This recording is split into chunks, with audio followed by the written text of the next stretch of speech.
12th painting, lesson number 12, lesson number 10, company school of painting. In the previous lesson we learnt about South Indian painting. In this lesson we will learn about company painting. British East India Company expanded its preview in South Asia during the late 18th century. Many of its employees moved from England to discover new life in India. The artists, poets, writers, dancers, musicians who were patronized by the royalty also drifted away in search of fresh opportunity to work for their survival. The British people were fascinated and attracted towards the diversity of India's people. Its magnificent monuments, its beautiful landscapes, flora and fauna. They wished to capture these images in very keen and collect themselves and mementos and souvenirs for their friends and relatives in England, but not all of them could afford to buy the work and noted in British artists. As a result, they started commissioning to local Indian artists to create painting of their choice subject. Indian artists welcomed the opportunities to work for the new British patterns. Patrons begin to realize that their favorite Indian subject could be depicted far more accurately by native artists who were familiar with them. The work produced by these artists are known collectively as company paintings because they primarily emerged under the patronage of British East India Company. It dominated the art scene of India in 18th and 19th century. These paintings blended with the traditional elements of Rajputs, Mughals paints with a more western treatment of perspective, volume and precision. Thus the painting neither had accuracy of a photograph nor a freedom of a miniature painting.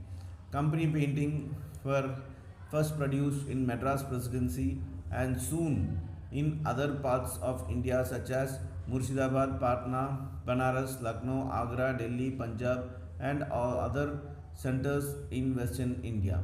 Indian artists started fulfilling the demand of painting and landscape, flora and fauna images of native rulers, court scene, historic monuments, festivals, ceremonies, traders and occupations and portraits.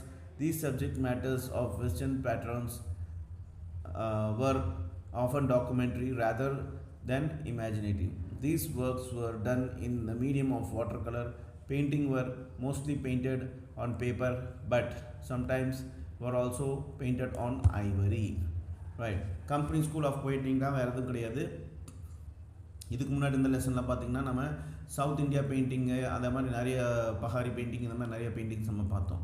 So இது வந்து British east India company வந்து 18th சென்ச்சுரியில் இந்தியாவுக்கு வந்தாங்க. அப்போ south ஏஷியாவில் பார்த்திங்கனாக்கா நம்ம இந்தியாவில் நிறைய விஷயத்தை வந்து அவங்க எக்ஸ்ப்ளோர் பண்ணணும்னு நினச்சாங்க. அதில் பார்த்திங்கனாக்கா நிறைய பேர் இங்கிலாந்துலேருந்து இந்தியாவுக்கு பிழைக்கிறதுக்காக அவங்க பிழைக்கிறதுக்காக இங்கே வந்துட்டாங்க ஆப்பர்ச்சுனிட்டி தேடி. இங்கே இந்தியாவில் இந்த டைவர்சிஃபையான விஷயம் பார்த்துட்டு அவங்க ரொம்ப ஆச்சரியப்பட்டாங்க. அதனால பார்த்திங்கன்னா அங்கே இருக்க பிரிட்டிஷில் இருக்க ஆர்டிஸ்ட்டு, போயட்ஸு, ரைட்டர்ஸு, டான்ஸர்ஸு, மியூசிஷியன்ஸு எல்லாத்தையும் இங்கே கூப்பிட்டு வந்துட்டாங்க. அவங்க வந்து இந்தியாவோட இந்த அழகு எல்லாத்தையும் வரைகிறதுக்கு எக்ஸ்ப்ளோர் பண்ணுறதுக்கு எல்லாமே ஆரம்பித்தாங்க. ஆனால் ஒரு விஷயம் தெரிஞ்சுட்டாங்க, இந்தியன் லோக்கல் ஆர்டிஸ்டோட சப்போர்ட் இல்லாமல் அவங்களால எதுவுமே அவங்களால பண்ண முடியாது அப்படின்ட்டு. ஸோ அதனால் என்ன பண்ணாங்கனாக்கா இந்த இந்தியன் லோக்கல் ஆர்டிஸ்ட்க்கும் அவங்க வந்து ஒரு இது பண்ணாங்க, ஆப்பர்ச்சுனிட்டி கொடுத்தாங்க வரைகிறதுக்கு இந்த மாதிரி விஷயம். ஸோ நம்ம ஆளுங்க என்ன பண்ணாங்க, நம்ம ஆளுங்களுக்கு தெரிஞ்ச இந்த இந்தியாவோட அழகான விஷயங்கள் எல்லாமே வரைஞ்ச ஆரம்பித்தாங்க. இது வந்து அவங்க இங்கிலாண்டில் கொண்டு போய் விற்க ஆரம்பித்தாங்க. இந்த மாதிரி நிறைய கிஃப்ட் எல்லாம் பண்ண ஆரம்பித்தாங்க. இதுக்கு தான் கம்பெனி பெயிண்டிங், அதாவது பிரிட்டிஷ் ஈஸ்ட் இந்தியா கம்பெனிக்காக வரைஞ்சது எல்லாமே கம்பெனி பெயிண்டிங் அப்படின்னு சொல்கிறாங்க. ஸோ 18th and 19th சென்ச்சுரியில் பார்த்தீங்கன்னாக்கா இந்தியாவில் இந்த கம்பெனி பெயிண்டிங் பெரிய லெவலில் டாமினேட்டாக இருந்துச்சு. இது வந்து ராஜ்புட்ஸு, முகல்ஸ் பெயிண்டிங்ஸு எல்லாமே பார்த்திங்கனாக்கா அந்த காலகட்டத்துக்கு உண்டான பெயிண்டிங்ஸ் எல்லாமே இதில் இருந்துச்சு. ஃபஸ்ட்டு பெயிண்ட் எங்கே ப்ரொடியூஸ் பண்ணாங்கனாக்கா இந்த கம்பெனி பெயிண்டிங்கு மெட்ராஸ் பிரசிடென்சி, அதுக்கப்புறம் முர்ஷிதாபாத், பட்னா, பனாரஸ், லக்னோ, ஆக்ரா, டெல்லி, பஞ்சாப் இந்த மாதிரி வெஸ்டர்ன் இந்தியாலையும் இது வரைய ஆரம்பித்தாங்க.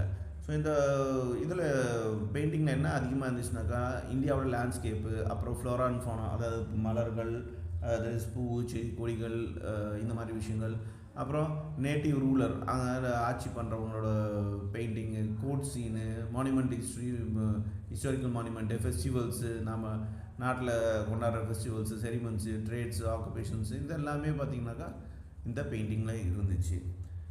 ஸோ இந்த பெயிண்டிங் மோஸ்ட்டாக பார்த்திங்கனாக்கா வாட்டர் கலரில் பெயிண்ட் பண்ணாங்க, எல்லாமே பேப்பரில் பெயிண்ட் பண்ணாங்க, சில டைம் ஐவரிலையும் பெயிண்ட் பண்ணாங்க. 10.1 A common Indian nightjar bird. So கீழே நீங்கள் பார்த்துருந்தது பார்த்தீங்கன்னாக்கா இது காமன் இந்தியன் நைட்ஜார் பேர்ட், அது நம்ம சிட்டுக்குருவி அப்படின்னு சொல்லுவாங்க. The basic information: painting of bird, animals and flowers had been an important genre in Indian art from the time of Mughal Emperor Jahangir, and the continuation of such subject under British patronage was natural extension that established tradition. However, the result was quite different stylistical. In this painting, a common Indian nightjar bird is painted in a great accuracy and detail, which makes the bird stand out against the vast landscape. This is one of the famous painting from the album by Claude Martin, the French soldier. So இது வந்து cloud மார்ட்டிங்கிற ஒரு French soldier வரைஞ்சார். இதில் பார்த்தீங்கன்னாக்கா அந்த சிட்டுக்குருவி வந்து ரொம்ப அழகாக பர்ஃபெக்டாக தத்ரூபாக வரைஞ்சிருப்பார், பார்க்குறதுக்கு ரியலிஸ்டிக்காக இருக்க மாதிரி அது வரைஞ்சிருக்காரு. ஸோ அந்த லேண்ட்ஸ்கேப் எல்லாமே பார்த்திங்கன்னா, ஸோ இந்த ஜஹாங்கீர் காலத்தில், முகல் எம்பரர் ஜஹாங்கீர் காலத்தில் இந்த அனிமல்ஸு, பேர்ட்ஸ் எல்லாம், ஃப்ளவர்ஸ் எல்லாத்தையும் வரைய ஆரம்பித்தாங்க. அதுக்கப்புறம் அதை அப்படியே ஃபாலோ பண்ண ஆரம்பித்தாங்க அடுத்தடுத்த வர பெயிண்டர்ஸு, ஆர்டிஸ்ட்டு. ஸோ இதோட டைட்டில் என்ன அப்படின்னு பார்த்தோம்னாக்கா காமன் இந்தியன் நைட்ஜார் பேர்ட். எப்போ வரைஞ்சாங்கனாக்கா 18th century AD. யார் வரைஞ்சாங்கனாக்கா அன்னோன்னு தெரியாது. மீடியம் பார்த்திங்கன்னா வாட்டர் கலர் பேப்பரில் வரைஞ்சாங்க, ஹேண்ட்மேடு பேப்பர். அதுவும் ஸ்டைல் பார்த்திங்கன்னா லக்னோ கம்பெனி ஸ்கூலில் இது வரைஞ்சது. கலெக்ஷன் எங்கே வச்சுருக்காங்கன்னா இப்போ நியூயார்க்கில் மெட்ரோபாலியன் மியூசியம் ஆஃப் ஆர்ட்டில் இது வச்சுருக்காங்க. General description: a classic work of a company school painting were the study of the plant and animal life, of which the description of a nightjar bird is one. The bird is executed with a great attention to detail. Each feather has been outlined and the paint with a subtle gradation of color. The several shades of brown and black are used to delineate its body marking. The eye has the bright ring around and the legs are textured with a parallel line marking. The landscape in which the bird stands is only springly indicated and in a smaller scale than the bird. This features is a common in company school painting of this kind, as the main purpose of the painting was to record the species new to British observers. This painting comes from the album made by Claude Martin, the French soldiers, and the patron of the art was settled in Lucknow in 18th century. This painting was done with color paper on the artist used a typical western watercolor techniques with the bold strokes and the soft tones of to capture the accuracy of the bird. These paintings were small, intended to keep in album beautiful tonal gradation, create depth in the background. So இந்த பெயிண்டிங்கை நீங்கள் பார்க்கும்போது ஒரு night jar bird அப்படின்ட்டு சிட்டுக்குருவி வந்து வரைஞ்சிருக்காரு. ஏற்கனவே நம்ம இதை பற்றி பார்த்துருக்கோம். ஸோ இது பார்த்திங்கனாக்கா இந்த பெயிண்டிங்கில் உங்களுக்கு கலர்ஸ் வந்து நிறைய ஷேட்ஸ் எல்லாமே கொடுத்துருக்காங்க. ப்ரௌன் ஷேட்ஸு, பிளாக் ஷேட்ஸ் எல்லாமே நல்லா அழகாக அந்த பாடிக்கு எல்லாமே கொடுத்துருக்காங்க. இதில் வந்து பிரைட் கலர் பார்த்திங்கன்னா ரிங், அவர் கண்ணில் பார்த்திங்கன்னா ஒரு ரிங்கு பிரைட் கலர் இருக்க மாதிரி காட்டியிருக்காங்க. லெக்ஸோட டெக்ஸ்சர் பார்த்திங்கனாக்கா பேரலல் லைனில் மார்க் பண்ணியிருக்கா அப்படியே அந்த ஆர்டிஸ்ட்டு. அதுக்கப்புறம் அந்த பேர்டோட ஸ்கேல்ஸு பார்த்திங்கனாக்கா நல்ல தெரிகிற மாதிரி அது நின்றுட்டுருக்கு. அந்த லேண்ட்ஸ்கேப், அதுக்கு பின்னாடி இருக்கிற லேண்ட்ஸ்கேப்பும் நல்லபடியாக தெளிவாக வரைஞ்சிருக்காரு. இது ஒரு காமனான ஒரு கம்பெனி ஸ்கூல் பெயிண்டிங்கு. இதோட மெயின் பர்பஸே பார்த்திங்கனாக்கா என்னென்ன ஸ்பீஷஸ் இருக்குது அப்படின்னு சொல்லிட்டு பிரிட்டிஷ் அப்சர்வ் பண்ணிகிட்டு இருக்காங்க. அதுலேருந்து வந்த ஒரு பெயிண்டிங் தான் இது. இது பார்த்திங்கனாக்கா ஏற்கனவே சொன்ன மாதிரி கிளவுட் மார்ட்டின் வந்து ஒரு ஃப்ரெஞ்ச் சோல்ஜர், அவர் வரைஞ்சது. இது வாட்டர் கலர் பேப்பரில் வரைஞ்சிருக்காங்க. இது டிப்பிக்கல் பார்த்திங்கன்னா எல்லாம் வெஸ்டர்ன் கலர் தான் யூஸ் பண்ணியிருக்காங்க. வெஸ்டர்ன் ஸ்ட்ரோக்ஸ், இந்த போல்டு ஸ்ட்ரோக்ஸ் தான் யூஸ் பண்ணியிருக்காங்க. ஒவ்வொரு அக்யூரசி, பேர்டில் இருக்க அக்யூரசி தெரிஞ்சுக்கிறதுக்காக. ஸோ இந்த பெயிண்டிங் வந்து ரொம்ப சின்னதாக இருக்குது. இது ஆல்பமில் வைக்கிற மாதிரி இருந்திருக்கு. இது வந்து ஒரு டெப்த்தான பேக்ரவுண்டும் நம்மளால் பார்க்க முடியும் இந்த பெயிண்டிங்கில். Next 10.2 market scene. இப்போ காம்போசிஷன் அப்படி பார்ப்போம் நம்ம. Basic information: this painting depicts the tradition and market scene of Patna in which two women are selling vegetables, fruits and grains.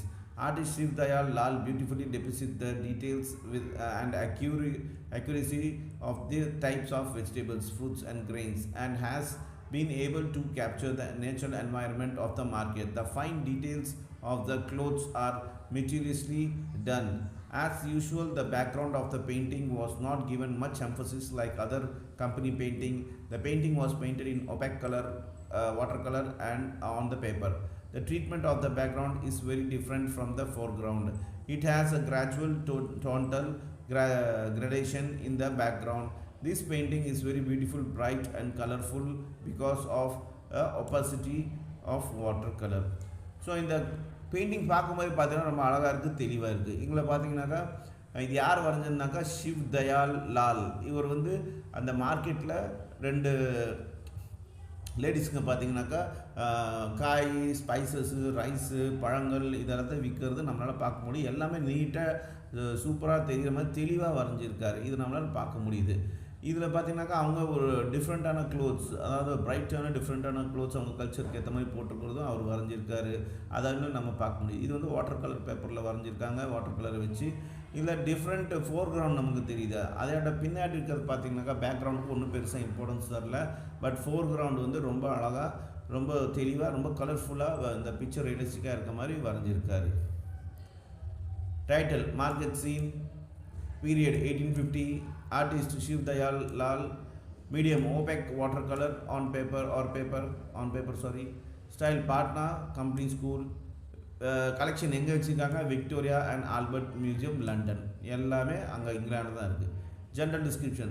The British people wanted an image of everyday scenes such as the vendor at the market selling grains, fruits and vegetables. The painting shows that the market in 1850 were very similar to the market in India today. In this painting, we see four men. Two of them are shopkeepers and two of them are customers buying grains, fruits from them. The details of the fruits, vegetables and grains were done in a great detail, and also the naturalistic colors are used to define the particular fruits, vegetables and grains. All four women are wearing saris and ornaments. The precision of the fold of the sari is beautiful done. The background is treated very well by the gradual gradation of the color. There are clouds in the sky, but overall the painting creates a beautiful environment and reflects the contemporary lifestyle of the period. So இங்கே பார்த்தீங்கன்னா இந்த பிரிட்டிஷ்காரங்களுக்கு பார்த்தீங்கன்னாக்கா day to day life எப்படி இருக்கோ இந்தியாவில் அப்படிங்கிற அந்த market சீன்லாம் தெரிஞ்சுக்கிறதுக்காக அவங்க வந்து இது வரைஞ்சது. இது 1850 வந்து இந்த மார்க்கெட் எப்படி இருந்ததோ அதே மாதிரி தான் இன்றைக்கும் இந்தியாவில் மார்க்கெட் நம்மளால் பார்க்க முடியுது. இதை 4 லேடிஸ்ங்க நின்றுருக்காங்க. 2 பேர் ஷாப்கீப்பர்ஸ் கடைக்காரங்க, 2 பேர் கஸ்டமர்ஸுங்க. அவங்க பார்த்திங்கன்னா ஃப்ரூட்ஸ், வெஜிடபிள்ஸ், கிரெயின்ஸ் இதெல்லாமே நல்ல நீட்டான மைன்யூட் டீட்டெயிலோட கலர்ஸோடு வரைஞ்சிருக்காரு ஆர்டிஸ்ட்டு. அதே ஆட்டம் பார்த்திங்கனாக்கா இந்த விமென்ஸ் பார்த்திங்கனாக்கா அவங்க ஆர்னமெண்ட்ஸ் எல்லாமே வியர் பண்ணிட்டுருக்காங்க. அதுவும் நம்மளால் பார்க்க முடியுது. அது பியூட்டிஃபுல்லான சாரீஸும் இருக்குது, அதெல்லாம் பார்க்க முடியுது நம்மளால். ஸோ இந்த கலர்ஸ் கிரேடேஷன்ஸ் எல்லாமே ரொம்ப அழகாக ட்ரீட் பண்ணியிருக்காரு இந்த வரைஞ்சவர். பின்னாடி பேக்ரவுண்டில் பார்த்திங்கன்னா க்ளவுட்ஸ் இருக்குது ஸ்கையில். அந்த பெயிண்டிங்லாம் ரொம்ப ரொம்ப பியூட்டிஃபுல்லான ஒரு விஷயத்தை பேக்ரவுண்டில் கொடுக்குது. இதுதான் இந்த லைஃப் ஸ்டைல் ஆஃப் பீப்புளை வந்து நமக்கு ரிஃப்ளெக்ட் பண்ணுது அப்படின்னு சொல்கிறாங்க. நெக்ஸ்ட் 10.3 பலாங்க், அதாவது பல்லாக்குன்னு நம்ம சொல்லுவோம். பலாங்க் அதே ஹிந்தியில் பலங்க் அப்படின்னு சொல்லுவாங்க. பேசிக் information. This painting is one of the famous painting from 44 painting on modes of conveyance and occupations. The painting shows that palanque bearers the Miana box, palanque with a noble person sitting inside. The dress of the bearers are identically the depiction of the clothing style of that period. The overall emphasis was only on the bearers of palanque, so the background was left alone with only a suggestion of the shadow of the bearers of Mayana. This painting was painted during 1815 to 1820 in Varanasi. So இந்த பலாங்க் அப்படின்னு பார்க்கும்போது நமக்கு background ஒன்றும் பெருசாக இல்லை, அது ஒரு shadow தான் இருக்க மாதிரி இருக்குது. அதோட பார்த்திங்கனாக்கா ஒரு நோபலான ஒரு ஆள் உள்ளே உட்காந்துருக்க மாதிரி இருக்குது. அது ஒரு பாக்ஸ் மாதிரி இருக்காங்க. அதோட 4 பேர் தூக்கிட்டு போயிட்டுருக்காங்க. அந்த 4 பேர்த்தோட ட்ரெஸ்ஸும் பார்த்திங்கன்னா ஒரே மாதிரி இருக்கிறது நம்மளால் பார்க்க முடியுது. So the painting shows 4 palanques bearers and a Miana box. So அந்த பாக்ஸுக்கு பேர் வந்து மியானான்னு சொல்கிறாங்க. அந்த தூக்கிட்டு போகிறவங்களுக்கு பேர் வந்து பலாங்க் பேரர்ஸ் அப்படின்னு சொல்கிறாங்க. ஸோ இதோட டீட்டெயில்ஸ் பார்ப்போம். டைட்டில் பலாங்க் வரைஞ்சது 1850 to 1820. Artist unknown. Medium water colour on paper. Style Varanasi company school. Collection எங்கே வச்சுருக்காங்கன்னா இப்போ லண்டனில் விக்டோரியா அண்ட் ஆல்பர்ட் மியூசியமில் இதை வச்சுருக்காங்க. General description. This painting is one of the artwork from a set of 42 painting that illustrate conveyance occupations and shows the miana or a box palanque.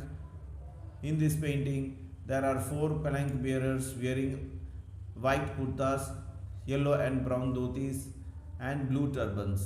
The details of their dress are well rendered, and they have wrapped the red color cloth around their waist. Their movements suggest that they are walking rhythmically, carrying the load of the palanque. The palanque was beautifully done, and the more emphasis was given to the details of the dress and design of the nobleman sitting inside the palanque, resting against the cushion. No importance was given to the background of the painting, but the shadow of the bearers and palanques suggested the ground itself.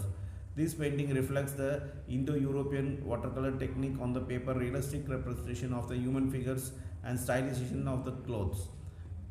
A beautiful tonal variations on the muscles of the legs and the folds of the clothes are characterized of the company painting. The geometric drawing of the palanque was accurately done by the help of fine lines. Every minute's details in take care of.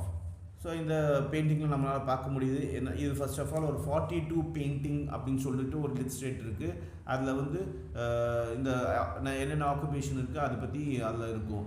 இதில் நம்ம பார்க்க என்ன காட்டுறாங்கனாக்கா மியானா அப்படிங்கிற box நம்மளால் பார்க்க முடியுது. இந்த பெயிண்டிங்கில் 4 பேர் அதை தூக்கிட்டு போகிறாங்க. அவங்க 4 பேர் குர்த்தா போட்டுட்ருக்காங்க, எல்லோ ப்ரௌன் தோத்தி கட்டிகிட்டு இருக்காங்க, ப்ளூ டர்பன்ஸ் தலையில் கட்டிகிட்டு இருக்காங்க. அதோட அவங்க ட்ரெஸ் எல்லாம் பார்த்திங்கனாக்கா ஒரே மாதிரி இருக்குது. அவங்க வந்து ரெட் கலர் க்ளாத்தை வந்து அவங்க இடுப்பில் கட்டி இருக்கிறது நம்மளால் பார்க்க முடியுது. அவங்க ஒரே ரிதமாக அந்த பல்லாக்கு தூக்கிட்டு போகிறது நம்மளால் பார்க்க முடியுது அந்த ட்ராயிங்கில். அதே இடம் அவங்க ட்ரெஸ் டிசைன் உள்ளே உட்காந்துருக்கவர் பார்த்திங்கனாக்கா ஒரு நல்ல டிசைன் ட்ரெஸ் போட்டு உட்காந்துட்ருக்காரு. அவர் வந்து ஒரு குஷனில் சாஞ்சிட்டு இருக்க மாதிரி இருக்கார். மற்றபடி பேக்ரவுண்டுக்கு ஒன்றும் பெரிய இம்பார்ட்டன்ஸ் இல்லை. அதே மாதிரி ஷேடோ, எல்லாத்தோட ஷேடோ, பல்லாக்கோட ஷேடோ, தூக்கிட்டு போகிறவங்க ஷேடோ எல்லாமே அழகாக அங்கே வந்து காட்டியிருக்காங்க. இந்த பெயிண்டிங் பார்த்தீங்கன்னாக்கா இண்டோ யூரோப்பியனோட வாட்டர் கலர் டெக்னிக் வந்து காட்டுது. அதே ஆட்டம் இந்த அந்த காலத்தில் எப்படி இந்த மனிதர்கள் எல்லாமே ட்ரெஸ் பண்ணிகிட்டு இருக்க ஸ்டைல், அந்த வே ஆஃப் க்ளோத்திங் அது வந்து நல்லா காட்டுறாங்க.